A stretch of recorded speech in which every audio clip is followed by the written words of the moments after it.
All right, I'm John Boyd. It is my great pleasure to introduce Professor Kahneman today. And I just want to give you a brief background on his outstanding career. He started in 1954, received his bachelor's in experimental psychology and mathematics from the Hebrew University in Jerusalem. In 1961, he was awarded his PhD from University of California, Berkeley, right across the bay, in experimental psychology.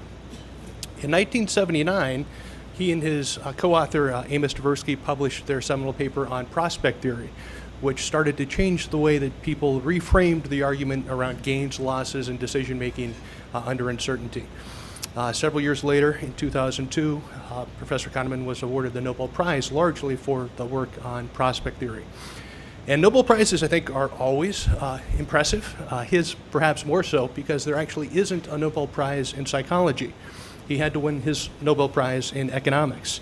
And as far as I know, I think there's only one other person, one other psychologist, who has won a Nobel Prize, and that's Ivan Pavlov. And he may be a physiologist, so we could argue about that. Years later, in 2007, psychologists tried to reclaim Professor Kahneman as one of our own when the American Psychological Association awarded him a Lifetime Distinguished Contribution Award. And today he is a senior scholar at the Woodrow Wilson School of Public and International Affairs at Princeton University. And he's here to talk about his new book, Thinking Fast and Slow. And now, Google's mission, which we all know, is to take the world's information and to make it more useful and universally accessible. And all information, all knowledge is important, but I think some, again, is more important than others, because the information that he'll present today, I think, it's very personal. It's about each of us. And if you listen carefully and really understand what he says, it's going to change the way that you think about yourself and the world around you. So please join me in welcoming Professor Kahneman to Google. Thank you.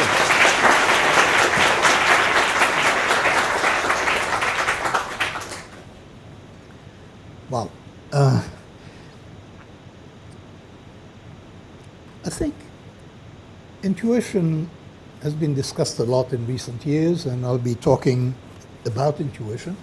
There are two camps in this discussion, naturally. There is the pro and the con.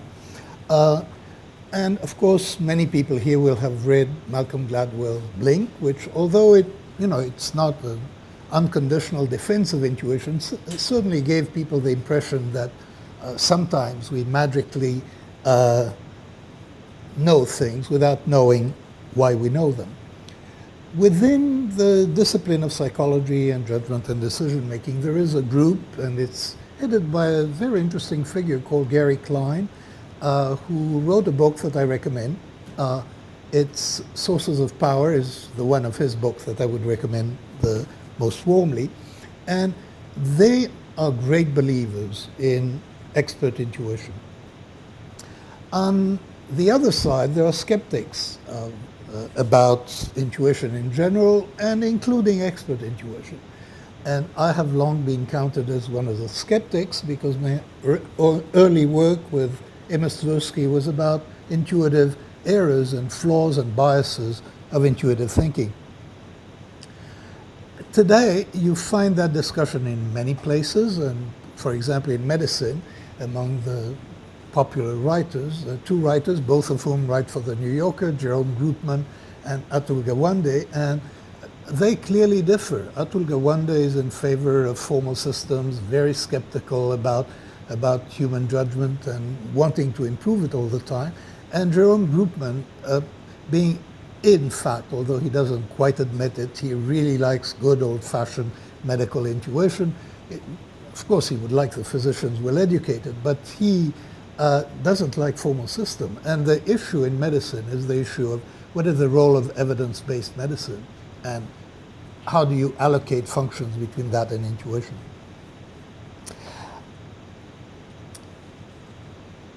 The background, actually, part of the background for what I'll talk today is a strange collaboration in which I engaged for about 8 years with Gary Klein, whom I mentioned. So he is the guru of a group of people who really, I wouldn't say they despise what I do, but they certainly don't like what I do, because they think that the emphasis on biases of judgment has drawn an unjustly unfavorable picture of the human mind.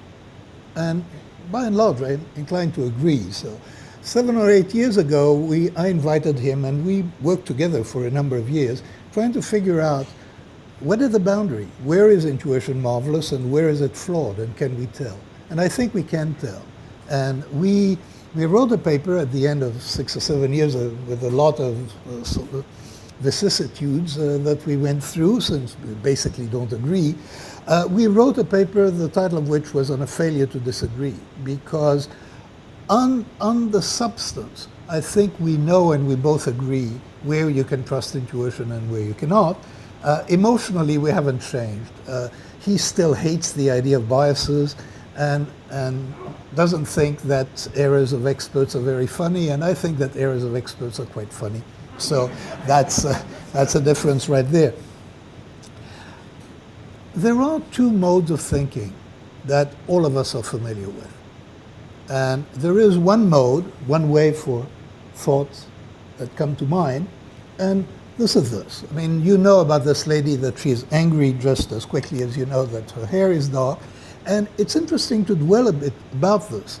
This is not something, the judgment that she is angry, or the impression that she's angry, doesn't feel like something you did. It feels like something that happens. It happens to you. We have the basic experience is a passive experience in those judgments. And that is true of perception. When we see the world, we don't decide to see it. It is true of impressions, and it is true in general, what we call intuitive thinking. It just happens. It comes from somewhere, and we are not the author of it. Now, there is another way that thoughts come to mind, and I mean, here I suppose essentially nothing came to your mind, but the answer is 408. To produce the 408 requires a completely different kind of operation. You have to retrieve a program that you learn in school. The program consists of steps. You have to go through the steps. You've got to pay attention successively to partial products and so on, and keep things in mind and keep the whole program in mind. And this is hard work. This is something that you do. It is not something that happens to you. And there are many indications that this is hard work.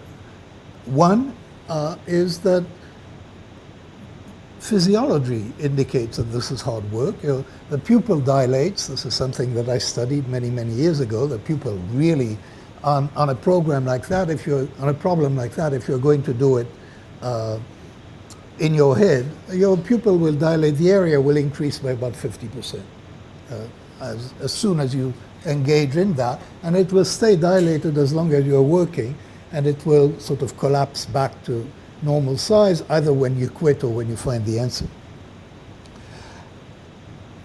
So this is another way thoughts come to mind, and this is definitely not the intuitive way. Here we feel a sense of agency, we feel something deliberate is happening, and a very important aspect of it, this is effortful, and what psychologists mean by effort is basically, if you want a quick introduction to what effort is, this is something you cannot do while making a left turn into traffic. You cannot do it, and you shouldn't try. And the reason is that there is limited capacity to exert effort. And if you're engage that capacity or those resources in one task, less is available for another task. Now, there is another function of System 2, and here I'm going to tell you a riddle. Most of you are familiar with it. A bat and a ball together cost $1.10. The bat costs $1 more than the ball. And, of course, how much does the ball cost? How many people know this riddle, by the way? Oh, okay, so it's still usable. The point about this riddle is that the number came to your mind. And the number is 10 cents. And everybody, just, I think, maybe here, maybe there are exceptions, very few exceptions. People confess that the number 10 cents immediately came to mind. Now, it's wrong. I mean, 10 cents and $1.10 is $1.20, so that's not the solution. The solution is 5 cents. But what is interesting here is that at Princeton, at MIT, at Harvard, and I don't know about Stanford or Caltech, but about 50% of students ask this question of undergraduates, say 10 cents. And we learned something very interesting when somebody says 10 cents. We learned that they didn't check. Because if they had checked, they wouldn't say 10 cents. So there is a sense of confidence that people have, that these people in particular have. And it brings us to another function of what I'll call System 2. System 1 is the intuitive one. It performed those automatic and activities, and System 2 is the effortful one, the one that's the deliberate one. And the reason that I classify this as a System 2 operation is that self-control and controlling your attention and deliberate exertion of effort are impaired when by other activities. So if, for example, to give you a trivial example, if somebody is asked to retain 7 digits in their head and is then given a choice between chocolate cake, sinful chocolate cake, and virtuous fruit salad, they are more likely to choose the chocolate cake than they would if they were asked without 7 digits in their head. It takes some effort to control your impulses, even such mild impulses as a preference for chocolate. So, you should be aware of that difference between System 1 operations, the automatic ones, and System 2 operations, the deliberate ones. It comes very clearly when in driving.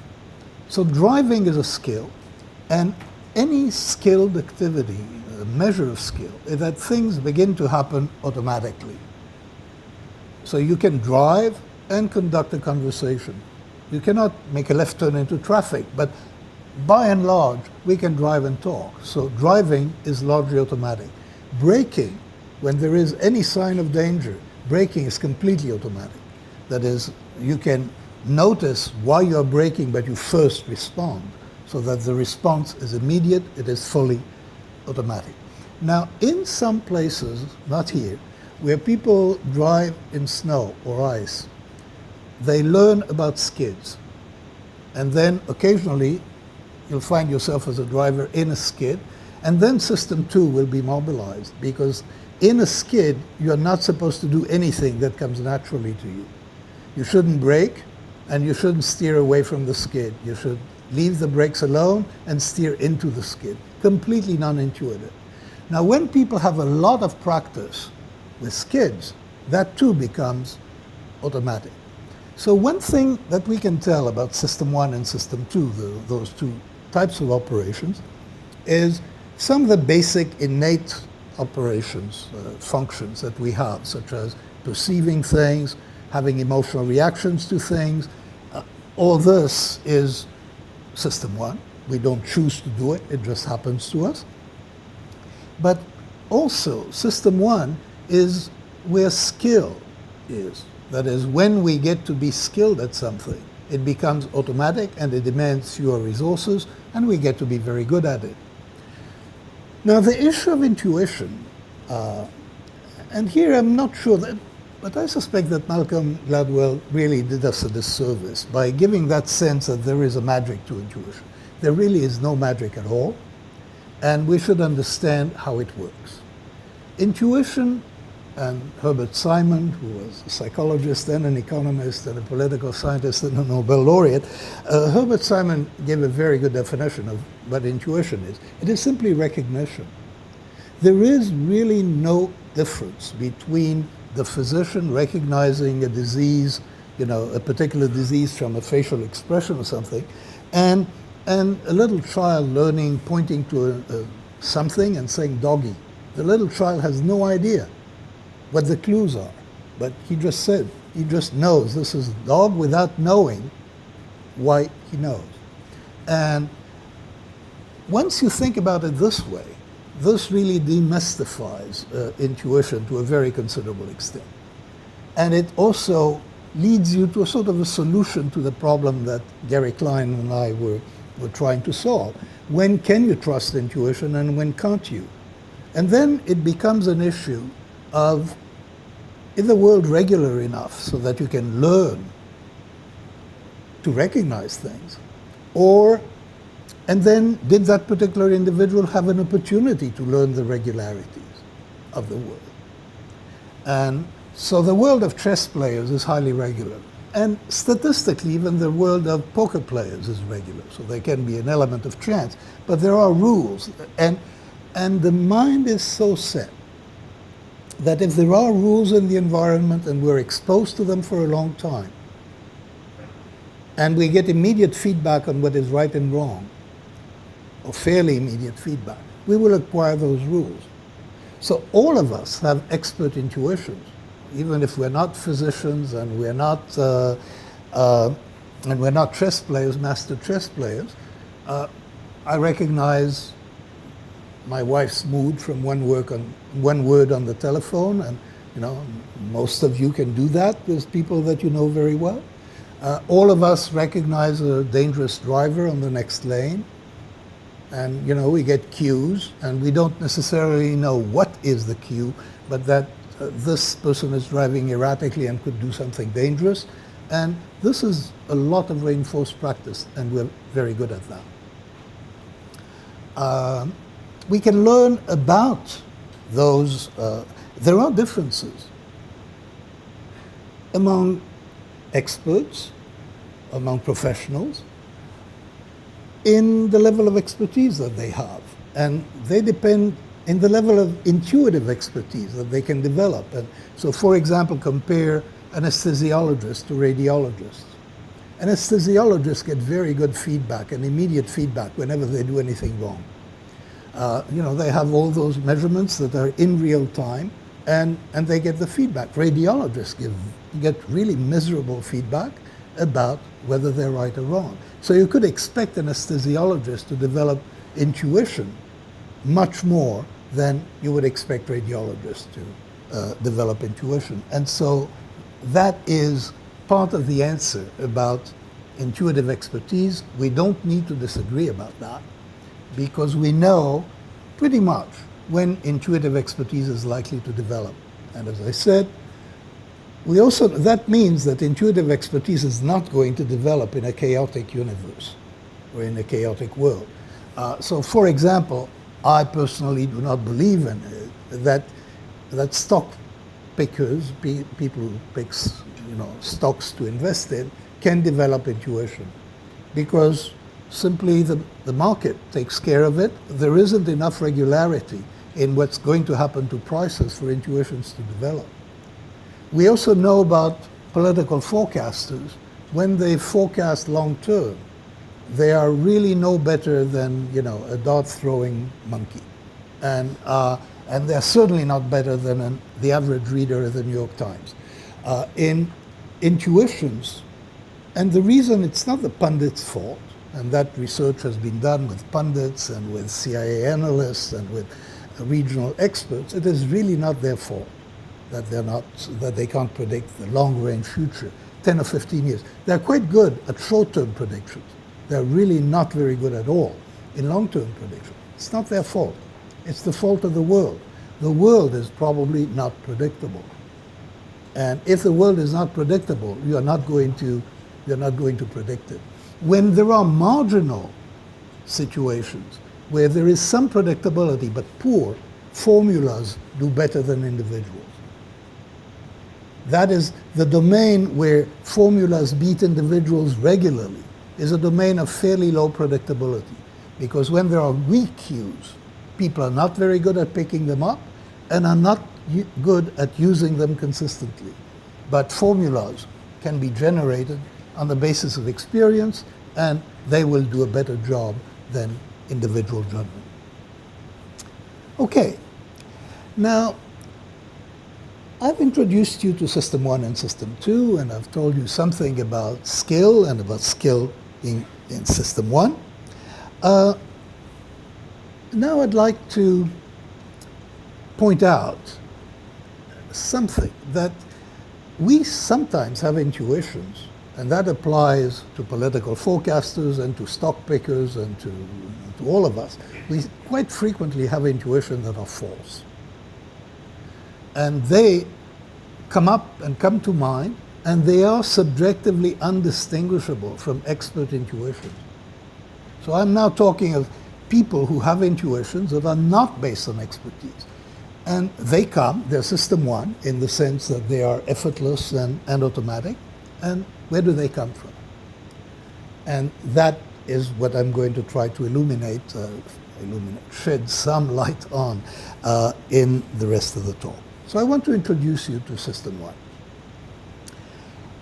And first of all, let me get one thing clear because I might forget. I use system one and system two, those terms. They're very shocking terms in my discipline. You're really not supposed to do that. Because every psychologist gets taught fairly early, you're not supposed to explain what happens in the mind by invoking little agents inside the mind and explain what the mind does by what the little agents do. Those are homunculi, and that's a bad word in psychology. I'm going to use system one and system two absolutely as homunculi. So now, what do I have to say in my defense? First of all, well, I'm warning you, those are fictitious characters. They don't exist. I don't believe that there is such a thing as system one and system two. Don't look for them in the brain because they are not two systems in the brain of which one does one and the other does the other. So why am I using this terrible language? I'm using it because I think that is helpful. It fits the way our minds work. And to explain the background of that decision of why I use system one and system two, I refer you to a very good book that I really recommend because it's, in addition to its being informative, it's very, very entertaining. It's by Joshua Furr, and it's called Moonwalking with Einstein, and it came out earlier this year. And what the book is about, Joshua Furr he's a science writer, and he went to the memory championship of the United States. You might not know there is such a thing, but there is. So people memorize decks of cards and very, very long lists of things and perform feats that we think are completely extraordinary. Joshua Furr decided to find out what happens, and a year later he was actually the champion, the memory champion of the United States. And the book is the story of how he did it. And basically the story, which was known to the Greeks in some form, is that memory is very, very good at some things and terrible at other things. Memory is terrible at remembering lists. We're really not good at remembering lists. Memory is superb at remembering routes through space. That evolution has endowed us with an ability to remember routes and not lists. So now you can trick yourself.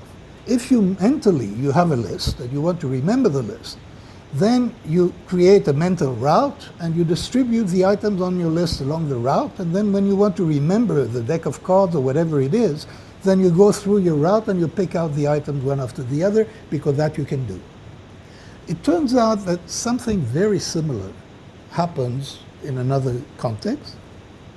People are very good thinking about agents. The mind is set really beautifully to think about agents.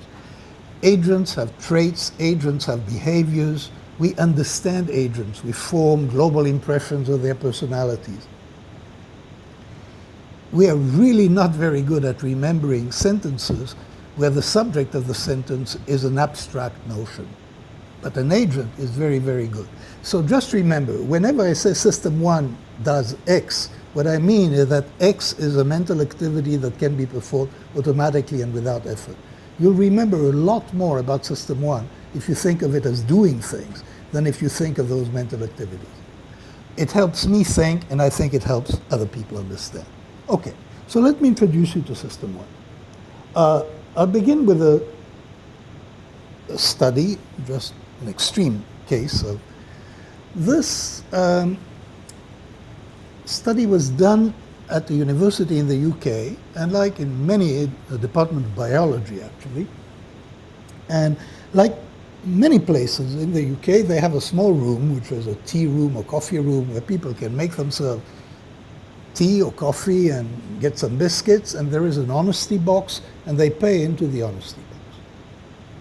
And somebody had the bright idea of sticking a poster on right on top of the honesty box and of changing the poster once a week. And so this is week 1, and that's the poster. Okay? Week 2 is flowers. That's it. Week 3 is eyes, and so on. Now, what is remarkable about this is something that happens to people. They have no idea it's happening to them. In fact, they have no idea about the posters. They're barely aware that there are posters there. They certainly don't know that the posters change systematically. They have no idea that the posters influence their behavior. System 1 can do those things. Those things, a lot is happening in our mind that we're not fully aware of, that we're not aware of at all, in fact. And there is a link between eyes and being watched and not wanting to do bad things or wanting to do good things. All of this is deep in our associative memory, and it gets activated. You see eyes, especially those large eyes on week 1, and it does something to you that you may not be aware it does. Now let me show you something else. Okay. I just want to enumerate very briefly what happened to you in the couple of seconds, the first couple of seconds when I put this on the screen. And first of all, you read them. You read the words. Now, you didn't intend to read the words. You didn't have to decide. I mean, you had to read them. You had no choice in the matter. Second, ideas and images and memories came to mind, probably none of them very pleasant. So that's the second thing that happened. Another thing that happened is physical. You recoiled. This has actually been measured. I mean, when people are exposed to a threatening word, they move back. So the threat is to some extent, to some slight extent, taken to be real. The symbolic threat is taken to be real. You made a disgust face. You experienced disgust. And that is getting to be interesting because those things are reciprocally reinforcing. So if you make a disgust face, you're more likely to feel disgust. If you make a smiling face, you're more likely to think that things are funny. So, one of my favorite experiments along those lines is you take a pencil, you stick it in your mouth like that, and cartoons will appear funnier to you because when you stick a pencil into your mouth like that, you are making a smile. And just the sheer muscular change is enough to feed back into our emotions and our feelings. This is all fairly important because what it means is you can think of, well, let me add something and then I'll pull it together.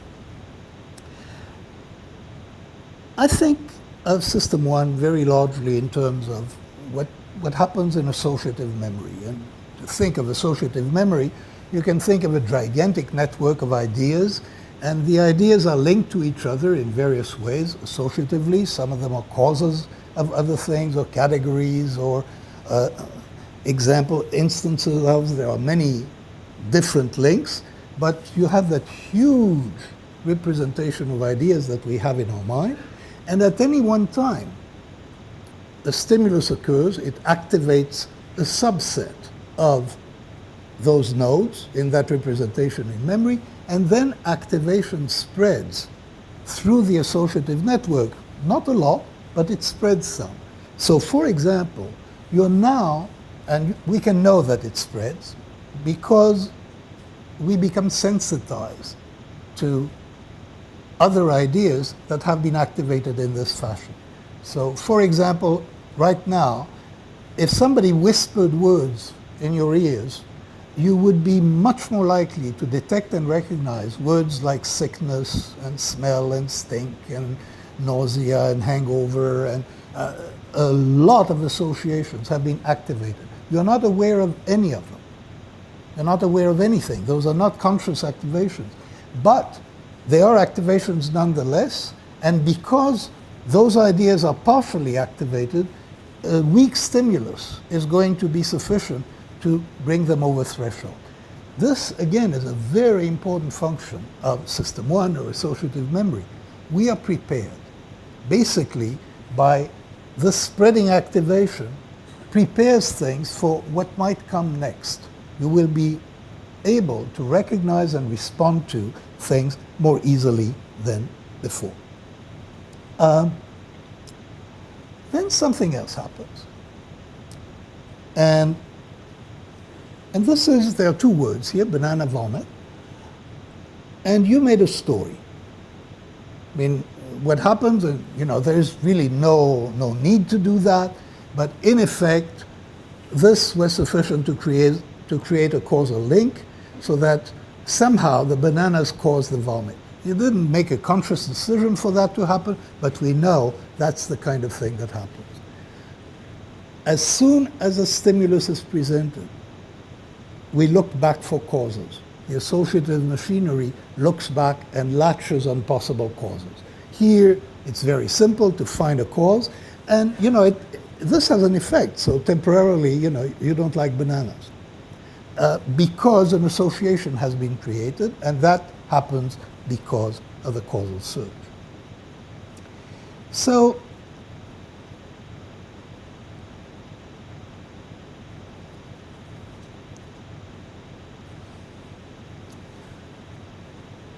this should give you a sense of one of the functions of System 1. And to complete that, let me show you something else. So this is a famous psychological demonstration, but many of you might not have seen it. You read that as ABC. You read this as 12, 13, 14, but the B and the 13 are physically identical. So this tells us something quite important about the way that associative machinery and System 1 work on new stimuli. Everything is made coherent. So in the context of letters, that ambiguous stimulus is going to be read as a letter. In the context of numbers, it is going to be read as a number. What is quite important, there are two aspects here. One is the coherence, and the other is that you're not aware of the ambiguity. The ambiguity is suppressed. That is, you just get one interpretation. In this case, it's a coherent interpretation, and that is the way that the system works. It generates associatively coherent representations or reactions to situations. Associative memory, or System 1, is also the repository of our world knowledge. So when an event occurs, our reaction to it is informed by a lot of things that we know. And I'll give you my favorite example of this. This is people are listening to sentences while the events in their brain are recorded, and an upper class male British voice says, I have large tattoos all down my back.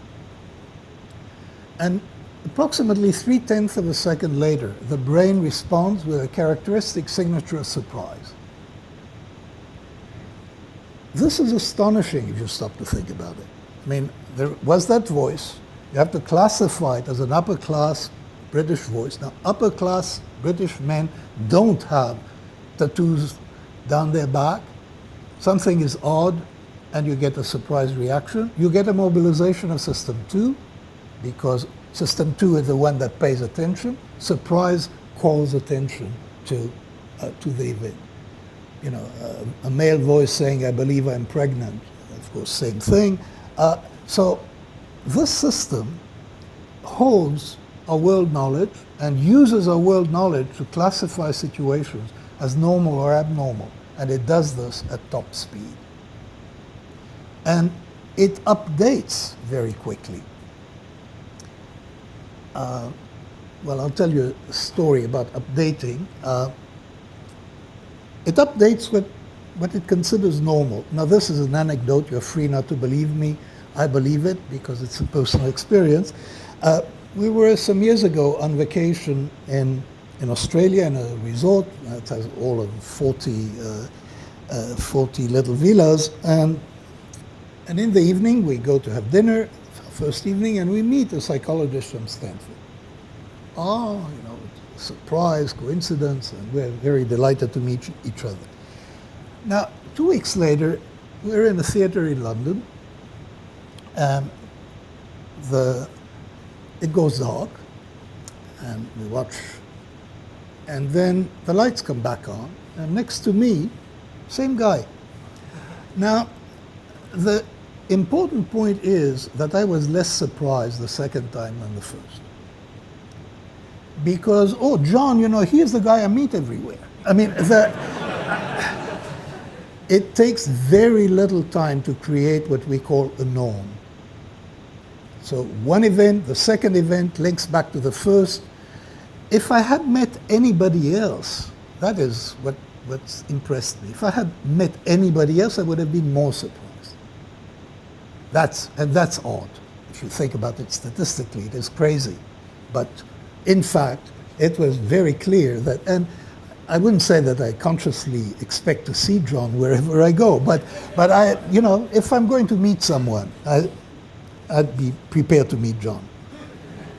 Now, I've mentioned something about causal thinking, and I want to give you some sense of how that works. So it's a question, which is more probable, that a mother has blue eyes if her daughter has blue eyes, or that a daughter has blue eyes if her mother has blue eyes. Now, again, as in the bat and ball, there is an intuitive response. And the intuitive response is that it's more probable that a daughter has blue eyes if her mother has blue eyes than the other way around. If you stop to do the math on the assumption that the incidence of blue eyes are the same in the 2 generations, the probabilities are strictly equal. But even before you do the math, your reasoning flows along causal lines. Your thinking flows along causal lines. This happens intuitively. It's not, and one of these feels okay. It feels more coherent, and the coherence that we experience can be turned into a judgment of probability. That is, the confidence that we experience is a judgment of probability. Now, I'm going to skip the other example. Okay.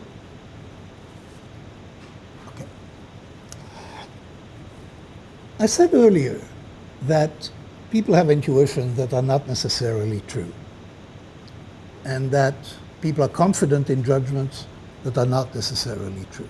And I would like to sort of present a tentative theory about how that happens.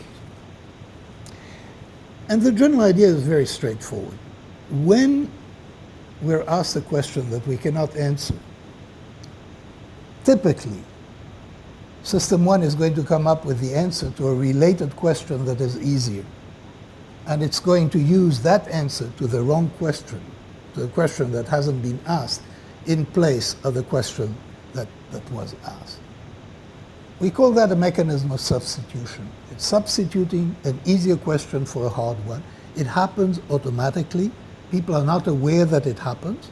And it is the source of many intuitions that don't come from expertise, and they're much less likely to be correct than the intuition that do come from expertise, but they come with equal confidence, or just about. So there are several mechanisms that take part in this substitution thing, and I'd like to introduce them. One of them, which I call the mental shotgun, is that when you are trying to instruct it to perform an operation, you typically perform other operations as well that are related to it associatively, are related to the target operation, but they are different. And my favorite example is, I'll say words, and you are to judge as quickly as possible whether the words rhyme or not. And the first pair of words is vote note. It's easy. The second pair of questions is vote goat. And vote goat is substantially harder than vote no. Why? Because although nobody asked you to, you spelled. And vote goat, there's a mismatch in spelling, and although they rhyme, at least as I pronounce them, just as well as vote note, you have a conflict, and the conflict slows you down. So typically, we compute more than we intend to compute. And that allows for substitutions to take place. So let me give you an example of a substitution here. The question here would be, which of the three figures is larger on the screen? And the answer is they're equal. All three figures on the screen are of equal size. But it's a very powerful illusion. We see the figure on the right as larger than the figure on the left. And we see it because you cannot help it. Although you were told to think of it as a two-dimensional object, you compute the three-dimensional solution in which the object on the right is in fact larger than the object on the left, and that is what you see. There are many other examples of this general process. Another one I like is, I call that the dating heuristic. Students are asked in a survey, they're asked two questions. One is, how happy are you? And the other is, how many dates did you have last month? And if you ask the questions in that order, the correlation is essentially zero. Turns out that there are many things in life that determine happiness, and dating is not particularly important. You invert the order, so you ask people, how many dates did you have last month, and how happy are you with your life as a whole? Correlation is 0.66. And what has happened, and this is both a heuristic and an example of what I call the focusing illusion, that you have an emotional reaction to, the student has an emotional reaction to the question about number of dates. That emotional reaction is sitting there, then you're asked a related question about happiness, and without knowing that you're doing this, you substitute one for the other. And you can do it with many different questions. Now, it's not that people are confused about what happiness is. They know that happiness is not the same as, satisfaction with the number of dates. It's just that this is the answer that comes to mind to the happiness question. There has been substitution, and you're not aware of it. Now, there is a process that is essential to this, and this is another strange ability of System 1. We can map intensities across different dimensions. So I'll give you my standard example for this. So it's about Julie, who is a graduating senior, and she read fluently when she was age 4, and the question is, what is her GPA? And the odd thing is that you know what her GPA is, pretty much. At least you have an idea. I mean, it's clearly above 3.2, it's clearly less than 4, about 3.7, which is ridiculous, of course. But how do people get to 3.7 or somewhere like that? Well, here is how it goes.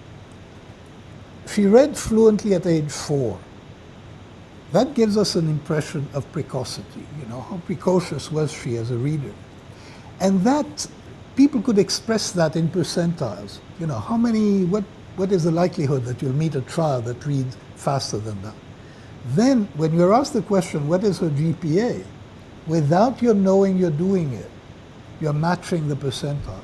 And you get the GPA that is about as extreme in the distribution of GPA as reading at age 4 is in the distribution of reading age.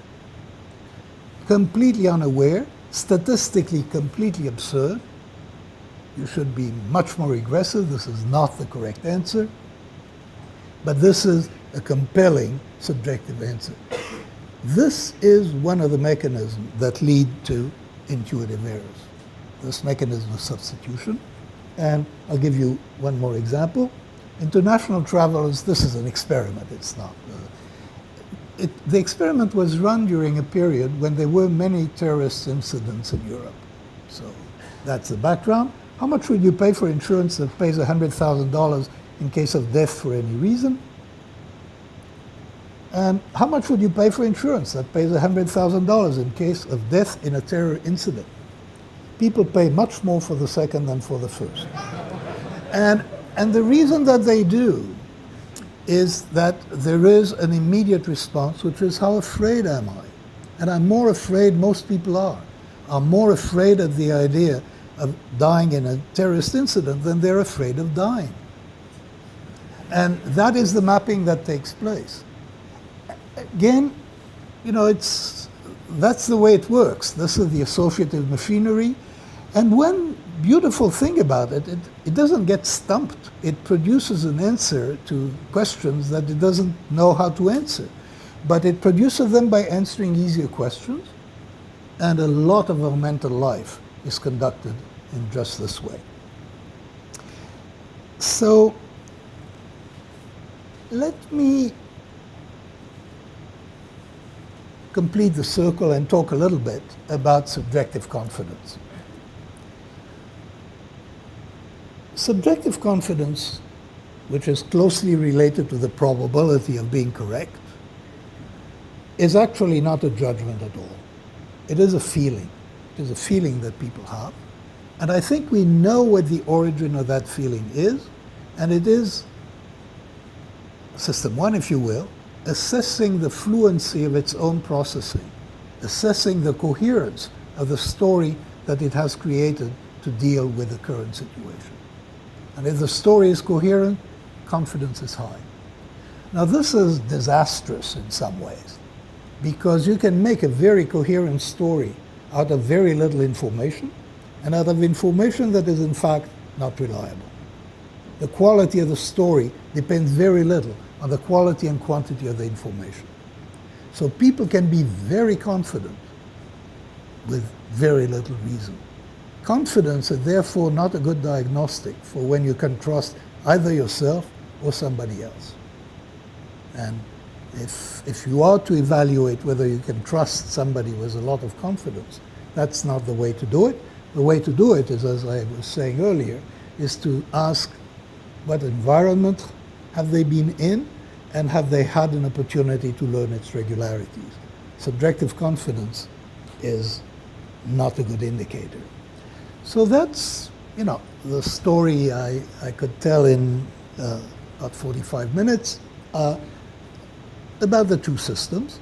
So let me remind you, they don't exist, but I think you should feel free to think in those terms, because what you may be beginning to do is you may be beginning to have an idea of the personalities of System 1 and System 2. Now this is ridiculous, but having an idea of those personalities will actually enable you to think better about psychological events than if you were just had a long list of unrelated phenomena. Those ideas, those personalities have a certain coherence, and they're worth something in the coin of being able to make judgments. Okay, I think we should open for questions. So.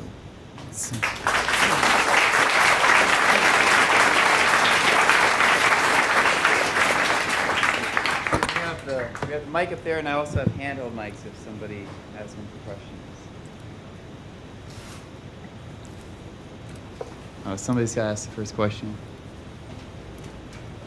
There. Hey, how fixed or plastic are the System 1 processes?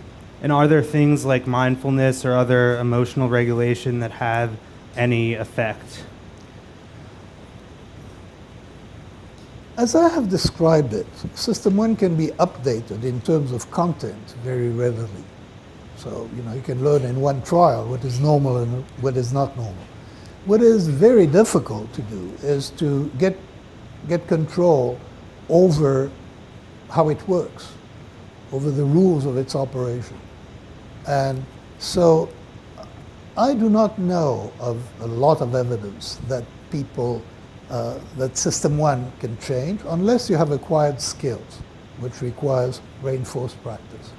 What you can do, and what people clearly can do, is you can educate your System 2, and you can educate, and you can learn to recognize situations in which System 2 takes over and takes control of the reactions, and thereby avoid some mistakes.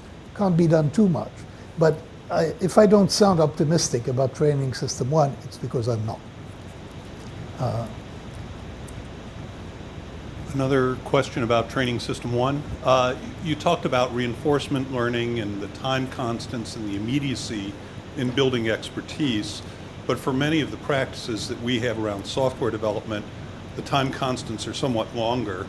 And in particular, you gave a counterexample, which was your Australia-UK visit and the fact that a single incident with John predisposed you to that association.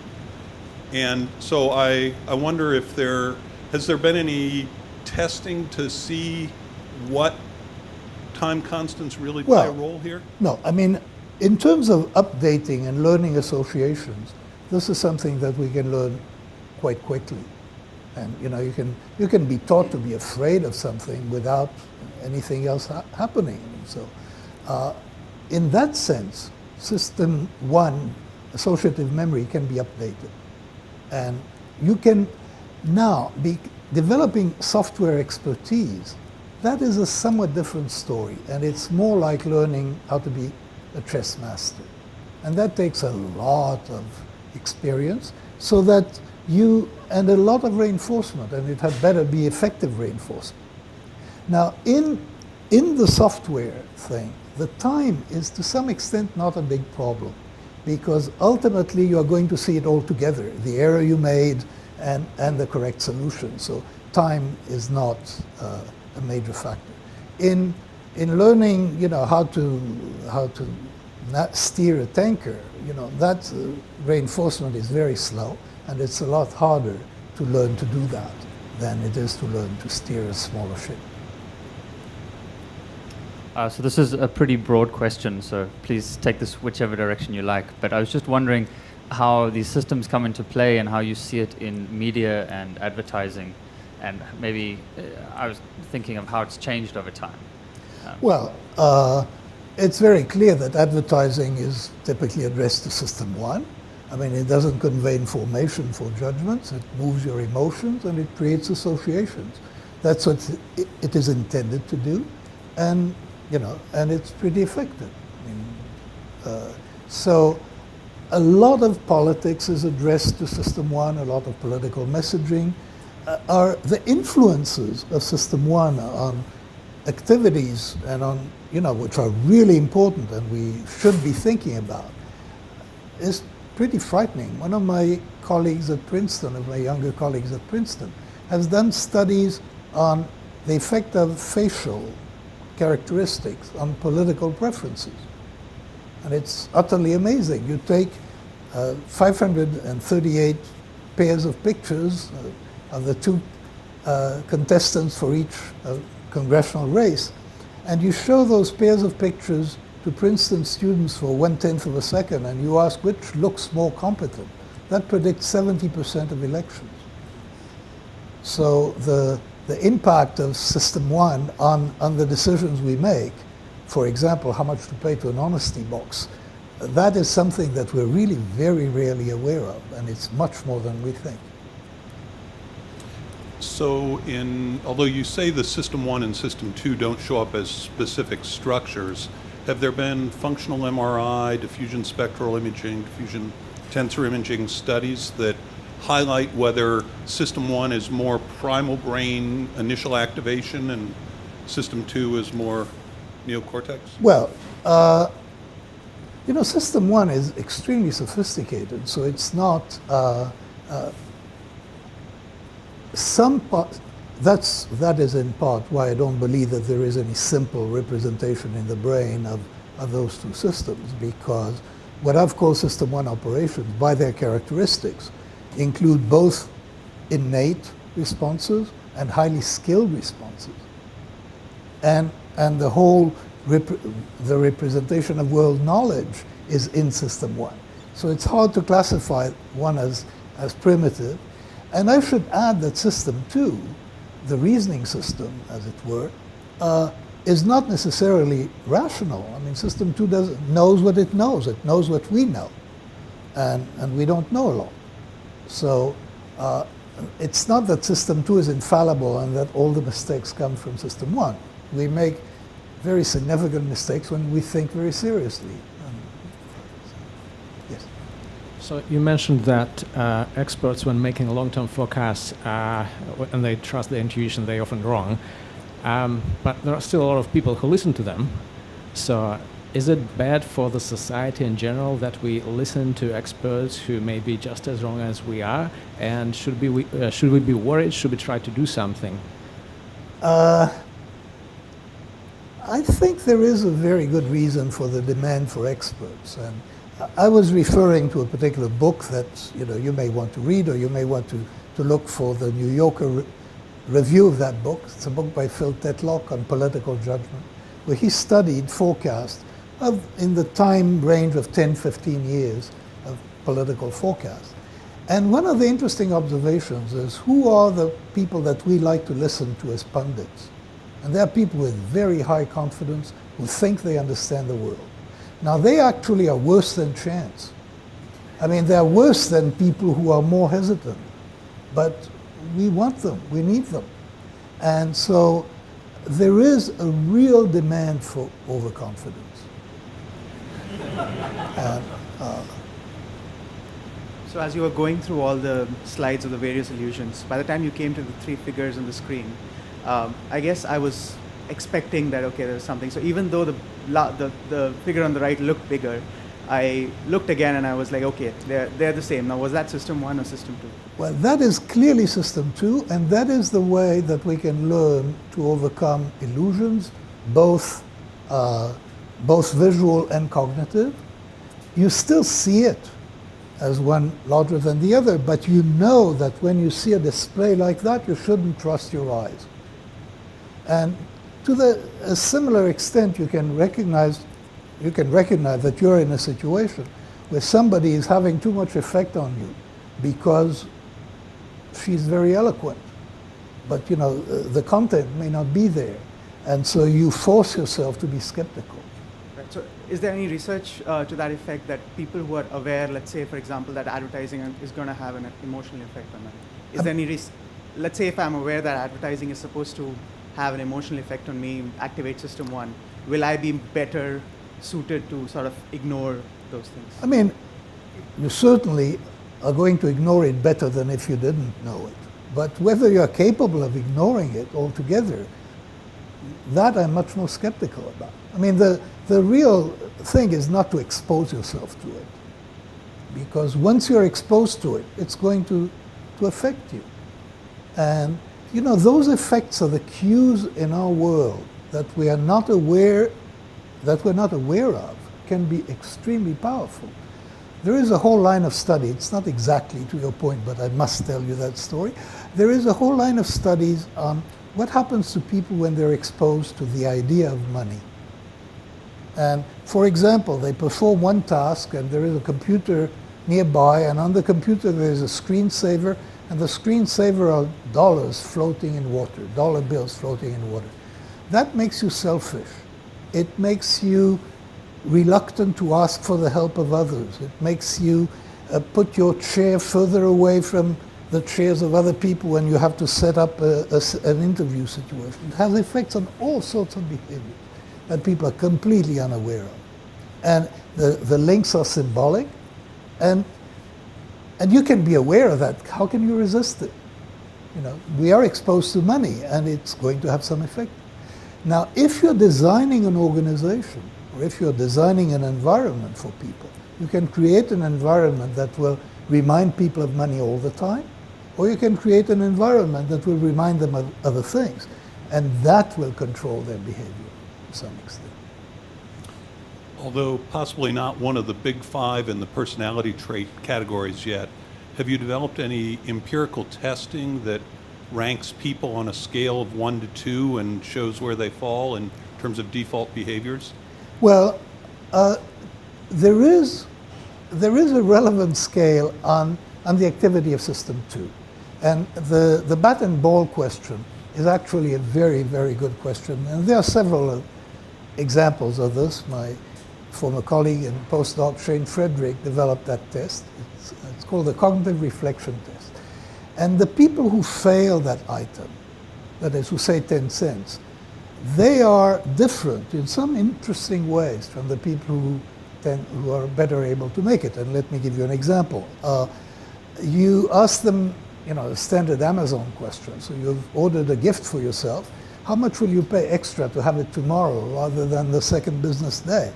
And the people who fail this item are willing to pay more to get it tomorrow. So there are connections. What there isn't, and I'm very surprised there isn't, I don't know, there should be tests of intelligence that are tests of System 1, that are tests of the richness and subtlety of the model of the world that we have. All the intelligence tests that we have are tests for System 2. They're reasoning tests. We don't have, and I wish somebody would develop it, and I hope somebody will, but that we don't have at the moment. Hi, so this is sort of a two-part question. So do you find that people who are more System 1 or System 2 prone for immediate judgments are more likely to be that way for long-term, like larger decisions? I don't know enough Yeah. about this. We do know that self-control and the general activation of System 2 is an important personality characteristic, and it's present in a rudimentary form at age 4 and has implications. The ability, the test is called the marshmallow test, and you ask a child, you can have one marshmallow now, or you can have 2 if you wait 15 minutes. That predicts what they will do 20 years later remarkably well. So, there are things that are quite stable. And then the other part is that have you encountered people who say they have to make a decision and they're aware that their System 1 mind is telling them decision A, their System 2 mind is telling them decision B? Do they, what do people go with? I don't know enough. Yeah. No, I don't know enough. It will be so dependent on circumstances, whether you impose, the System 2 judgment. In many cases, really, System 2 just endorses what System 1 suggests. I mean, that's the model that I have. Sometimes you can overturn it. It's hard work.